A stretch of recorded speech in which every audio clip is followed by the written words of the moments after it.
It's your host over here, Runa, and I got a special invitation for you. Join me and the Changemakers in the No More Boxes movement, where we are raising awareness towards this limiting and isolating behavior that we human beings are constantly doing, placing ourselves and others into boxes. Invisible boxes that so often are not really serving humankind. All you have to do is to go to patreon.com/no more boxes, and for as little as $3 a month, you can become a change maker and be with us on that journey, changing the world. Now let's get on with that podcast. You're listening to the Changemakers podcast, where we share tips, insight, tools, and stories from other changemakers designed to motivate you to become the change you want to see in your world. Make sure you join our Changemakers community at runamagnus.com/podcast. And now, this is your time to sit back, relax, and enjoy. Hello there. It's Runa here, and my God, do I have an interesting guest with us today. I'm literally shaking with anticipation to share with you a story that basically just took my breath away. So just to give you a little insight into my guest today, we're talking to Nathalie Garson. So she is a business mentor, a strategist, and an inspirational speaker. She's the creator of Born to Do Business Method, where she empowers women entrepreneurs to translate their life's mission into a successful business so that they can share their unique gifts with the world and have a greater impact. Nathalie is so much more than helping women making an impact. She has made already such a huge impact in my own life. So I am so honored to have her as our guest today, sharing with us how her life, how she totally transformed her life. She's coming from a religion background in her, what she says is her previous life. And she had to make so many transformational strategic choices in her personal, professional life where to get where she is today. So I'm thrilled to invite Nathalie Garson to the Changemakers podcast. Welcome, Nathalie. Thank you, Runa. Thank you. I am so excited. I have been looking forward to this, and we have such a great connection, and I love your energy, and I'm just so happy to have this discussion with you and just let it happen and just, share what I have to share, and through your questions, I'm so happy to do that. Shall I, to give our audience a little insights into how we met and how this whole goosebumps of connections and understanding how that all happened. Just to give you a little insight, I was on a mindset retreat in Atlanta, sitting there listening to Fabian Fredrickson, really taking my breath away. And beside me, there you were. Yeah. And for some reason, both of us who normally want to sit right in the front, we were right in the back. Exactly. I had been sitting in the front row 2 days. And the last day, I don't know why, I just said, you know what, today I'm just going to sit in the back. And I came in the room and I just decided to sit on the, right side of the room. And I sat right next to you. And as we know, there are no coincidences, right? There's no coincidences. Exactly. Yeah. And as we started to talk and share, as one does on a seminar like this, tell me, Nathalie, what happened for you? I know what happened for me, but tell us what happened for you. Well, the mindset retreat, I'm so happy that you're talking about that, because I was actually on a very high energy and, discovering so many things on my purpose and on my Born to Do.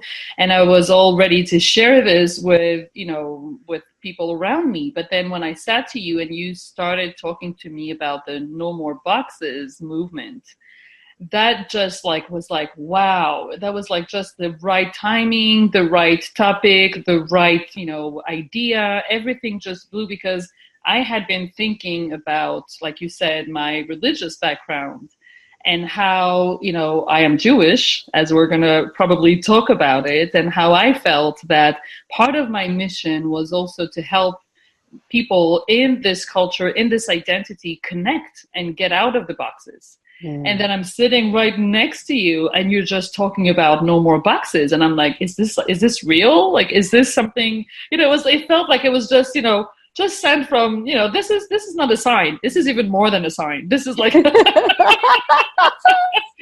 is like a big, billboard. It's even more than a sign, right? And it was like, I can't, why would I sit next to you? Why would I talk about this? Why would this happen now?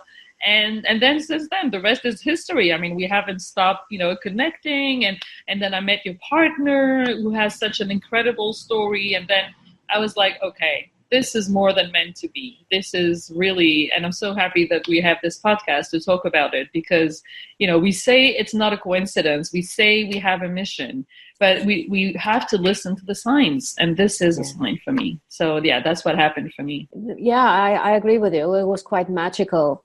And that goes back to, for me, knowing we all have a certain history that then leads us to this place where we met. There's something that happened in both of our lives that met us. Poof, there we are at this time, and we're ready. Right. So can you share with us, because I know that your life has not always been a bed of roses. Yes, that's the least you can say. So are you willing to share with us, why is it so important for you to go and help Jewish community to leave their box? Yeah. Well, there is something, like you said, we all have a history and we all have, a place we come from. We all have our DNA and we have, our parents, our grandparents, the country we come from. We are made from so many different pieces of puzzles, right? That that makes who we are today, right? Mm-hmm. And somehow I feel like our life is the journey that we need to discover all those pieces and to understand what impact they have on our life today. Mm-hmm. Because we are all victims at some point or another of, blockage or things that we, can get passed by or things that we don't know how to overcome or fears or, so many things that we are living with. And sometimes we don't even understand where it's coming from. Mm-hmm. And I know that I have done a lot of work on myself to understand where everything that I am is coming from. And some of it, a big part of it, is actually my religious identity, is actually being Jewish. So instead of putting me in a box that says, I'm in the Jewish box and that's where I'm going to stay, it was more universal. Because everyone that is coming from a certain background is going to have some leftovers or some consequences of, what it makes you today. And it's not about going back into that box. So to tell you more, to answer your question about, how my life hasn't been so easy. Well, I do come from a religious background. And I was in the big box of very, very religious, Jewish people. I don't know what that means for our listeners or for you, but it's about, the more extreme, let's say, part of being Jewish. And that was a choice at the time. That was a choice because I was looking for meaning and I was looking for purpose and I was looking for identity. I was looking to belong. And this is a very interesting box because it actually is giving all this. Yeah. It actually so you were not born into that religious box. So it's interesting because I was born in a traditional box, but then I went further because of my search for meaning and for purpose. And that is something that I still have today. And that's why it's interesting because the transversal search for meaning doesn't have to be through religion or through ideology. Yeah. That's what I discovered on myself because I thought at the time, well, I was young, I was, my 18 years old. And I thought that, okay, I'm looking for meaning. I'm looking for purpose. I'm looking for answers. And I have here a religion that, my family is traditional. So I'm just going to go towards that, which was easier because God has all the answers, right? That was my shortcut. But boy, did I pay this shortcut. Boy, was I, after that, the victim of my own shortcut because I got lost. And what happened? How did you get lost? And what was in that? Can I call that ugly box, or was it it was an ugly box? It was an ugly box, not because all religious Jews are in an ugly box. It was an ugly box because it wasn't for the right reasons.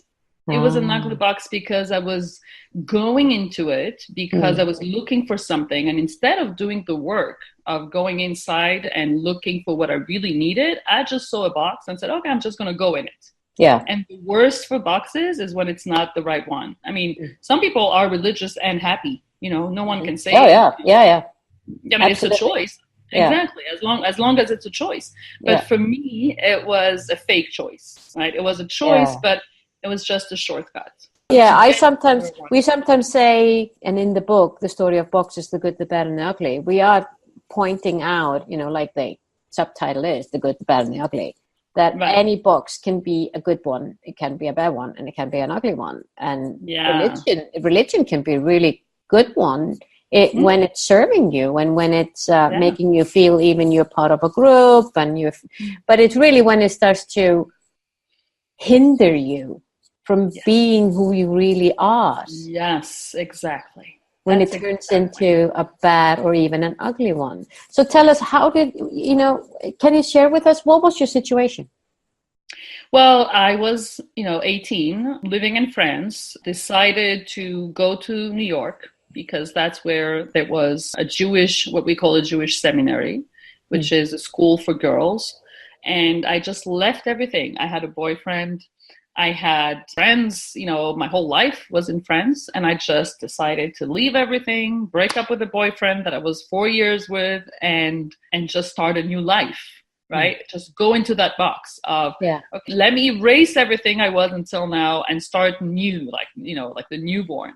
And that's what I call a shortcut, right? That's where the box is not aligned, because there's no easy solution. You're going to have to do the work, and you're going to have to go deep. And I didn't want to go there. And so that was just a copy paste, copy paste the solution. And that's where you pay the price. And so this is my message today. My message today is yes to identity, yes to belonging, yes to, understanding what is your meaning, but no to finding a shortcut to say, okay, they understood, they have the answers, I'm just going to go with them. No, you have to find your own answers. That's what I discovered. Instead of following blindly. And your religion was what? You went into what type of Jewish religion? So you went into?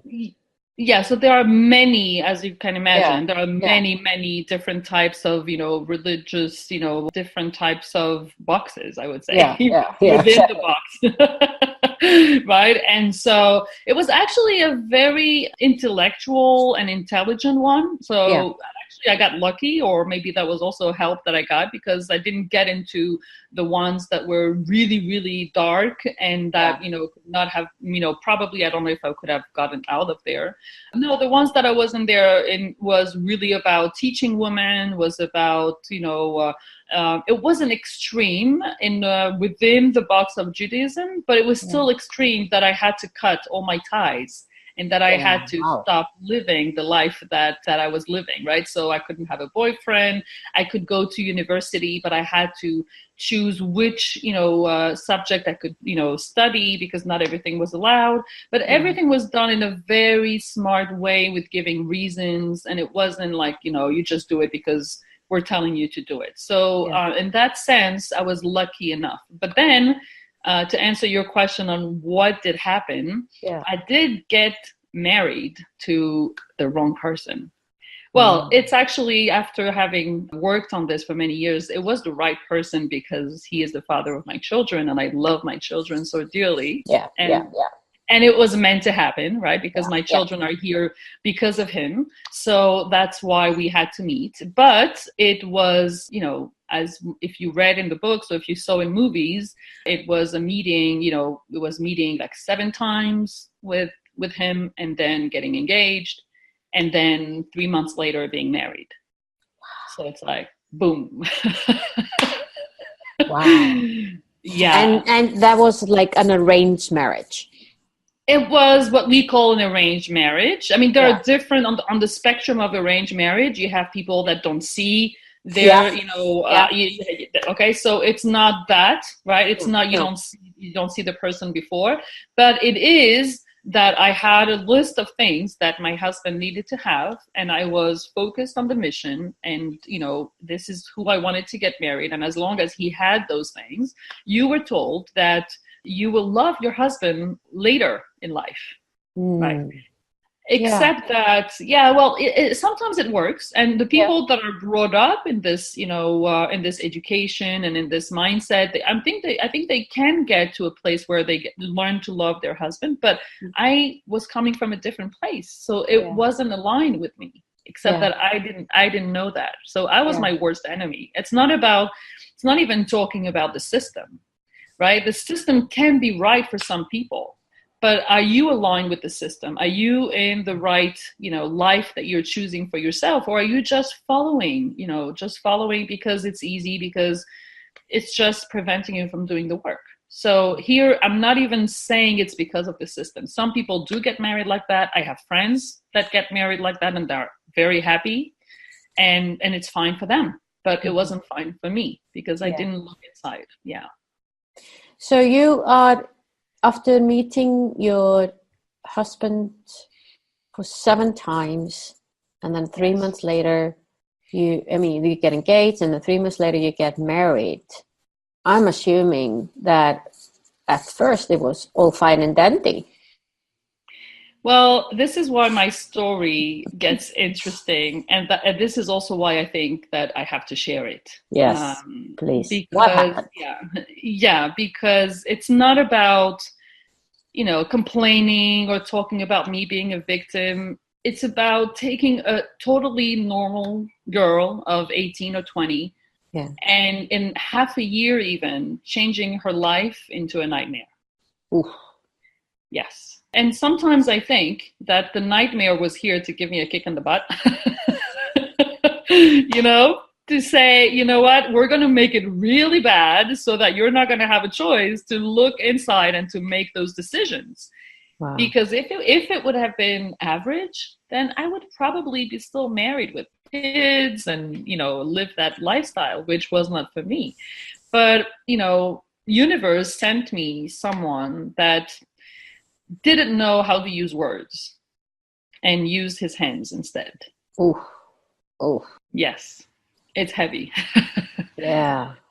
Yeah. And that's why, it's so much, it's like a in a book, it's like in a movie, you feel like it's too, it's just, it's too obvious not to see the connecting points and say, okay, there was a message here that you didn't get. So, I spent my time being angry, and I spent my time, also complaining and saying, why did this happen to me? And why did I have to go through this?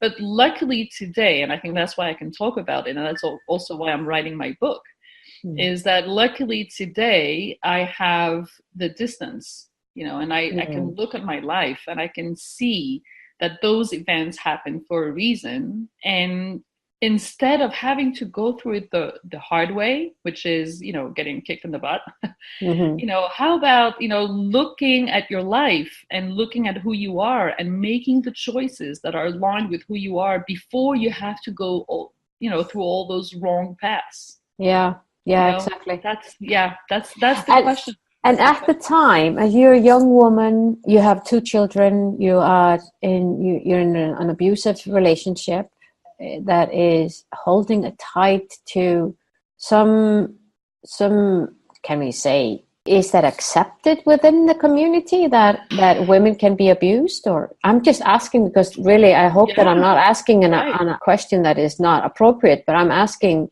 purely out of being curious. Is that accepted? Right. So it actually is a good question, because on the one hand, it's not. Because, no one is going to, outrightly say, yes, men, it's not that kind of community where it's encouraged or it's, men don't have the right to do that on the one hand. On the other hand, divorce is such a taboo and is such something that is it's not forbidden because you can get divorced, but it's the last thing that you want to do, that the whole community and the whole system gets together to, to show you that, first of all, maybe it wasn't really violence, or maybe you didn't really see it, the way it was, or maybe if you would talk differently, then things wouldn't happen like that, or maybe, maybe you're not really being really nice. So, so you have those ideas. So, yeah, so it's not about he's allowed to do that, but it's about playing with your mind. It's about so so it's really all your fault. Yeah, and so you're like, it's like when women are raped and said, "Why did you wear such a short skirt?" Yeah, so it's like playing more with your emotions. Wow. And you know what? Yeah. I mean, it's about, you start asking yourself, well, maybe if I didn't talk like that, or maybe if I didn't wear this, or maybe because, of course, an abusive husband, I mean, maybe you don't, but I've studied the subject, and it's very unpredictable. Yeah. It's about everything and nothing. It's not something that you can say, okay, I'm going to stop doing this and then it's going to stop. It just happens, without reasons. I mean, that's the point. And so you feel like, so you play a game. You're like, okay, so I even had a list of things that I should stop doing. Can you share with us, what were you supposed to stop doing, Natalie? Can I ask you? Yeah, I mean, listen, this is about being transparent, and this is about, I've always wondered, why would I speak about that? And I think it's important to say why I'm speaking about that. It's not about, look at my life, how horrible it was, because, thank God today I have such a beautiful life that I can't complain. But it's about seeing how regular, normal people can end up in those situations without understanding what happens to them. It's really about that. It's about you're a normal young girl of 21, 22, and you just made the wrong choices. You didn't do anything wrong. You just didn't make the choices that are aligned with you. And then you end up in a life that you look around and you say, is this my life? Yeah. I haven't chosen that. This is not me. Right? Yeah. So that's why I'm sharing this, because if some people are in this life where they say, and it doesn't have to be an abusive marriage, right? It could be even I'm not in the right job, I'm not in the right marriage, I don't live in the right country. It doesn't really matter what. Yeah, I agree. Yeah. So that's the message. So the things that were on my list, well, it's funny to talk about that, but I mean, it sounds ridiculous, but it was about not putting lipstick. Because when I would put on lipstick in the morning, then he would get jealous that, who are you putting on lipstick for? Why are you putting on lipstick when you go out? So it had happened a few times where I did put on this lipstick in the morning when you put on makeup in the morning, like regular getting ready to go out. And that would have turned into like an explosive event. And so I had don't put on lipstick in the morning so that you don't have this kind of event in the morning before you go to work, because it's never really convenient to have that kind of it's not a good thing to start the day with. Yeah, exactly. No, I wouldn't advise it. No. Yeah. So little things like that. Or for example, it was about which tomatoes to buy in the market, or which way to take, are you going to take this road or this road to get back home? I mean, stupid things that you could never know. Why would that be an upsetting subject? I mean, you can't obviously agree on everything when you're in a relationship, right? Yeah. And so every time there was something where we didn't agree, like small things. And then there were bigger things, like how you dress and how you speak to men. But I learned to understand that it was also his problem. He had problems. That's okay. But I'm not here to talk about him. No. Also because he's the father of my children. And, it's about, he also gave me those gifts, right? Yeah. Totally. But it's about me not being in the right place and not having made the right choices. So this is so interesting. So you are there, you're a young woman, you're finding yourself trying to, you're taking off the list, better not put on a lipstick, better buy the right tomato, better go on the right route back home, better not talk this way or have this voice when I talk to man. And so you have a list of things that are always like left I'm not good enough. I'm not good enough. I should not do that. I should not do that. And what happened to you? Can you explain what was happening to you inside? Well, and this is interesting because I think it's something that we continue doing, even if we're not in those worst situations. The worst situations are only making things more obvious. Yeah. But it's something that we do. It's about dissociation. You dissociate from yourself. That's what you do. Yeah. It's like you say, okay, so now I am on a plan and I need to do those things. So I had 2 little kids, so that was easy to get lost into the technical, thing. Yeah. And so I had a list so just focus on the list. Focus on what has to be done today. Don't think, don't connect to yourself. Don't ask too many questions. Just get the day, just over the day, one day at a time. Wow. That was the survival mode, right? It's just one day at a time. And I think that at a different level, when we have something that bothers us or something that we're not aligned with or we feel that we should look into, that's what we do. We just push it aside and we say, okay, I'm not going to look at it. I'm just not going to push it on the side and just continue my life as if it doesn't exist. So in my story, it seems like a huge dissociation because it was every minute of the day and it was about everything that I was going through.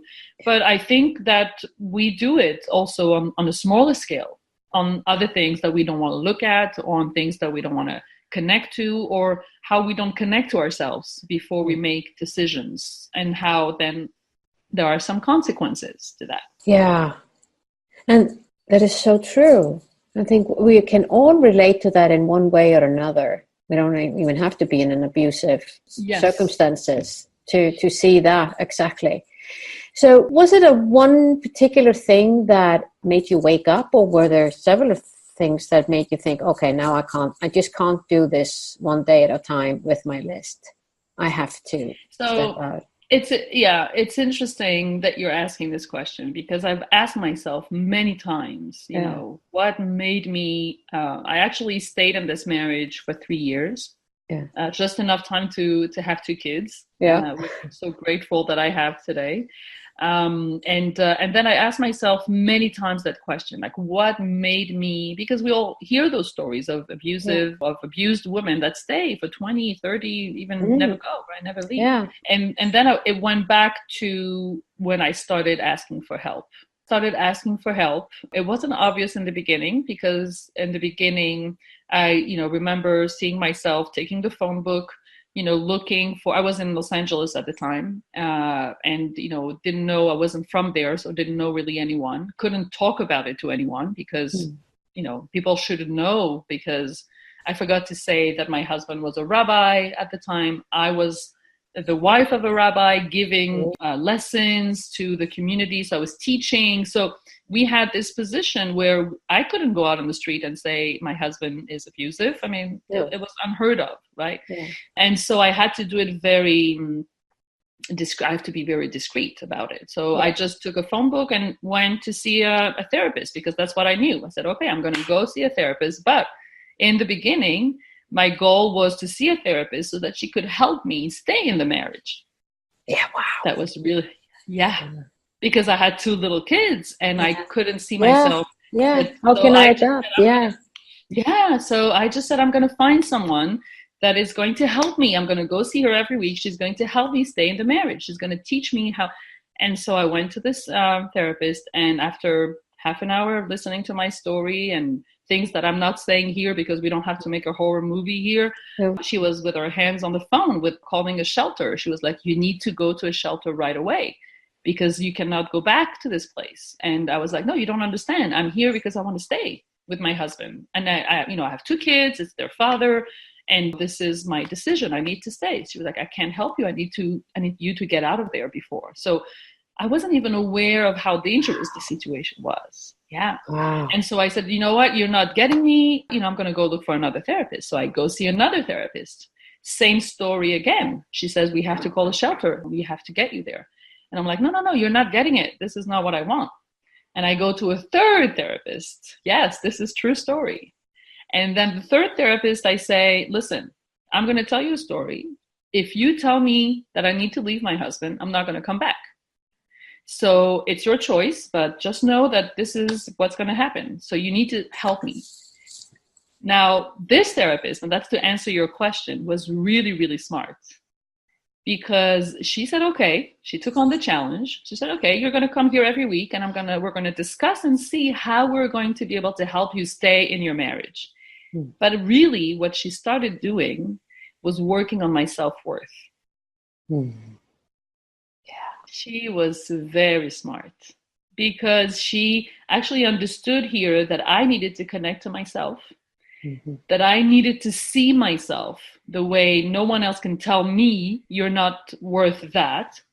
And it could only go through me. And so she started little by little talking about my ex-boyfriend, talking about the things that I was good at, talking about my job. I was really good at my job. And she was just casually talking about it. And then I started building up my self-confidence and my self-worth. And that's when, after 3 months, I came to her and I said, okay, you have to tell me, on the scale of 1 to 10, how bad is my situation? Am I in a abusive marriage? What is my situation? I think I was ready to remove my glasses, either to put on glasses or to start looking at things differently. And she was like, no, I don't think you're ready to hear that. I don't think this is the right time. Let's continue our work. You don't want to ruin anything. I was like, no, you don't understand. I need to know how bad is it? You have experience with abused women. What, from 1 to 10? And it took her a while, because she was afraid that I was going to react in a wrong way, but I was really stubborn. And she gave me a 9. Wow. She gave me a 9. Yeah. She gave me a 9. Tell me, how did that feel for you? Oh my God. That was like the earth was opening. It was like it was really, really, I can see the emotion coming out. Yeah, the 9, because the 9 was about telling me that I had no idea what I was going through, that I was so dissociated that it was something that I wasn't even aware of it. And 2 weeks later, I moved out of the house. With your children? With my children, yes. Wow. Yes. Well done. Yeah. That made me also think that the story is not over. Yeah, no, the story is not over, of course, but the point that I really was able to pinpoint and to go back to and to say, okay, this is what made it, what enabled me to take another pair of glasses to see things differently, was the self-worth. Yeah. It was the self-worth. It was about, looking at yourself in the mirror, understanding what you're worth, understanding who you are, understanding what your strengths are, because it's only by building the self-worth that you're going to be able to make the right choices. If not, you're only, like we said, taking shortcuts. Yeah. It's this human behavior to think, if I just need to take that one pill, which is going to fix everything, and not really going through the work that you're talking about, which really is the ground and goes into you, the core in you. Now, Natalie, I think your story is so amazing. And knowing also what you want to achieve, now that you are helping women worldwide to find their worth. Yes. And build their business, be independent. Yes. Being able to live their lives on their terms. That is, which is just so beautiful. What would you say to anyone, man or women out there, who are in one way or another listening, now that they're listening to you and your story of leaving an ugly box? What would you tell them? What is the first thing you would tell them to do? I would say that you cannot afford not to connect to yourself. You cannot afford not to understand how you are wired. You cannot afford how to, not understand where you're coming from, whether it's a religious background, whether it's an identity, whether it's being a woman, whether it's your personality, whether it's your family. I mean, like we said in the beginning, right? We're all products of so many things when we're born. Mm-hmm. And for me, being Jewish was part of it. But if I had, and this is my message is about, look at what box you're born in, if we're talking about boxes, right? Yeah. Observe the box that you're born in, because we're all born in a box. Yeah, we're all born. Yeah. In a combination of boxes, actually. Yeah. So yeah. observe them. This is, I think that our responsibility, and we're talking about personal responsibility, I think our responsibility on this earth and, in our lifetime is to observe the boxes that we were born in, whether it's our unconscious, it's our family, it's our background, it's our religion. And the more we're going to understand how those boxes are wired, then the more we're going to understand how we work. And we're going to say, okay, based on the facts that I have and the information that I have, I can make a smart decision. I can choose my life. I can decide, yes, I want that box. No, I don't want that box. Yeah. But if I don't choose and I stay in it, then, my story is an example of how bad things can happen to you. Yeah. If you stay in the wrong box. Yeah. And also what I'm also taking from your story is how quickly, and without even knowing, because you want things to work out, so you're not paying attention to the signals that are showing you that it's not. Yes. And Exactly. you're holding on to what you're being taught, what you're born into, that box that you were born into. You're holding on to that tighter than you can imagine. I often see this as, when you say it's our responsibility to look at our lives and see it, can I afford not to? Yeah, I often exactly. think about it's our responsibility to make a conscious choice about what once was, like whatever the religion is, or whatever the culture is, or whatever the background is, whatever it is that you were brought up with, that you have in your rucksack. It's your responsibility to, if you want to take it into the present moment, and even more responsibility, I feel, to predict the future. From what once was. And we're not even talking about what our parents did or our grandparents. We're talking way back. Yes. And it always reminds me of that story of the young couple who started to cut off the bone from the leg of lamb, because that's what had been done throughout several. And it really was just because they didn't have big enough pot. 50 years ago or so, but now they had big enough pots, but they were still cutting off the bone with no reason. So I think being awake, smelling the coffee, being awake. And I would say also, and this is my whole fight with the born to do, and we said before that people are born in a box. That's true, that we are born in a box, but there is also an element of us, call it your soul, call it your divine, spark, call it however you want to call it, right? I call it you're born to do. It's not even a small, it is a part of who we are that is not connected to the boxes. That is our essence. That is who we are as really us, the real essence. Goosebumps. Right? Yes. And so this part, and that's why my fight, or my message here is about connect to this part of who you are, because this part of who you are is unique.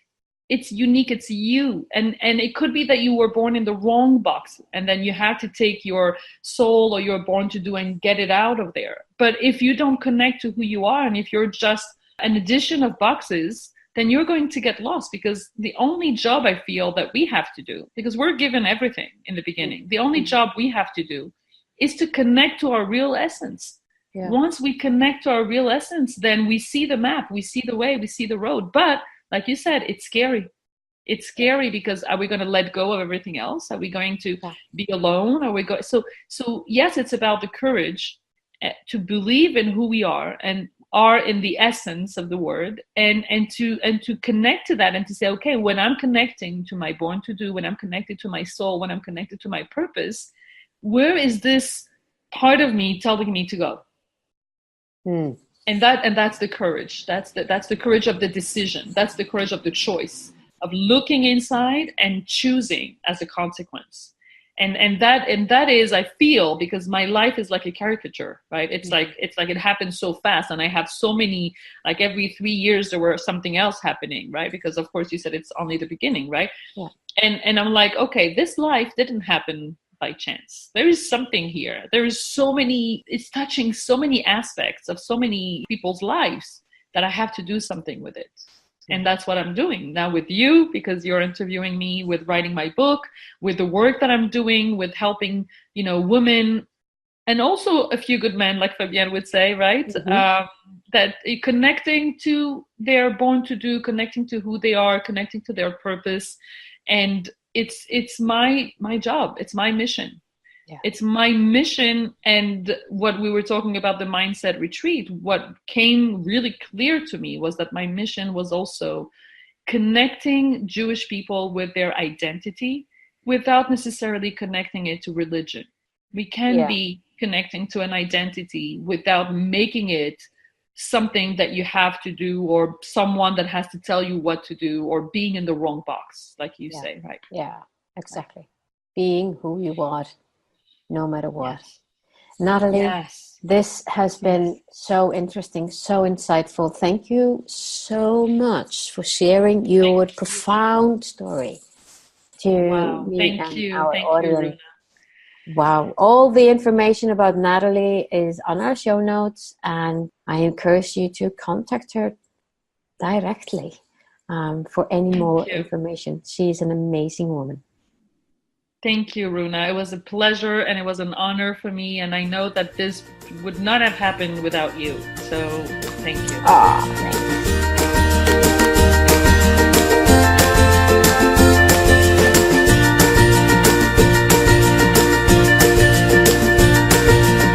Was this podcast of value for you? I sure hope so. If so, feel free to share the love and give us your generous review on iTunes or Stitcher. And remember that you can always go to runamagnus.com to find out more about the Changemakers and how we can help you drive the change you want to see in your world.